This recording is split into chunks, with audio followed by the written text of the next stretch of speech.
আমরা সবাই সব জায়গায় সাহেব কিবলা ফুলতলি জিন্দাবাদ, বাঁচাও ইমান বাঁচাও দেশ, সাহেব কিবলার নির্দেশ মিছিলগুলো দেই না? এই মিছিলের বাস্তব রূপগুলো আমাদের মধ্যে আসে কি না? আমরা বুকে হাত দিয়ে কতটুকু বলতে পারবো যে সাহেব কিবলা ফুলতলি রহমতুল্লাহি আলাইহি শিখিয়ে দেওয়া পথ আমরা কতটুকু মানি? আমরা দেখেন যে সাহেব কিবলার কয়েকটি নির্দেশ ছিল, কয়েকটি দিক নির্দেশনা দিতেন তওবা বায়াতের পরে। এর মধ্যে একটি ছিল যে অন্যের ভালো দেখলে মন খুশি করবে। আমাদের কি অবস্থা তেমন? আমরা কারো ভালো দেখলে মনে করি যে এত উপরে উঠে যাবে, এর দামাতে হবে। সাহেব কিবলা ফুলতলি রহমতুল্লাহি আলাইহি বলে গেছেন যে প্রত্যেক দিন 200 বার দুরূদ শরীফ পড়তে হবে, 100 বার ইস্তিগফার শরীফ পড়তে হবে। আমরা যারা তাকে মানি, যারা তাকে অনুসরণ করি, কতজন বলতে পারবো যে আমরা প্রত্যেক দিন 200 বার দুরূদ শরীফ পড়ি? আলহামদুলিল্লাহ, আলহামদুলিল্লাহ। আমরা যাদের আমল আছে ভালো, কিন্তু আমরা সবাই চেষ্টা করা দরকার।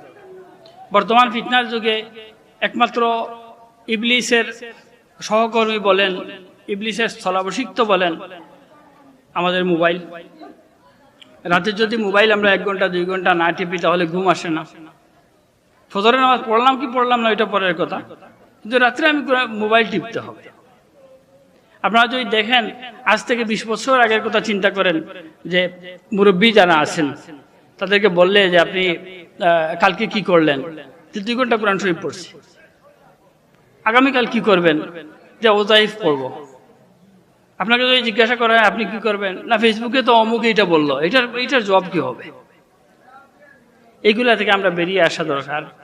আর বিশেষ করে আমাদের আকাবিরিন যারা আছেন, আমাদের মুরব্বী যারা চলে গেছেন, তাদের দেখানো পথ। যেমন আমি বড় হুজুরের নাতি, ওনার সাথে আলাপ হলো একটু আগে, যে আমি জিজ্ঞাসা করলাম যে বড় হুজুরের খলিফা আছেন কিনা, কতজন খলিফা আছেন?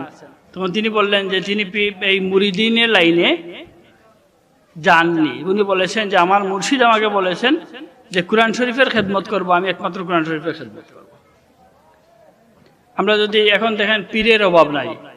আমি এই জন্য সব জায়গায় বলি আমরা কোনো পীরের মুরিদ নয়, আমরা আল্লাহর ওলির মুরিদ। কারণ পীরের এখন অভাব নাই। পীর এখন একটা মানে মানুষের ভালো চোখে দেখার মতো একটা শব্দ না পীর।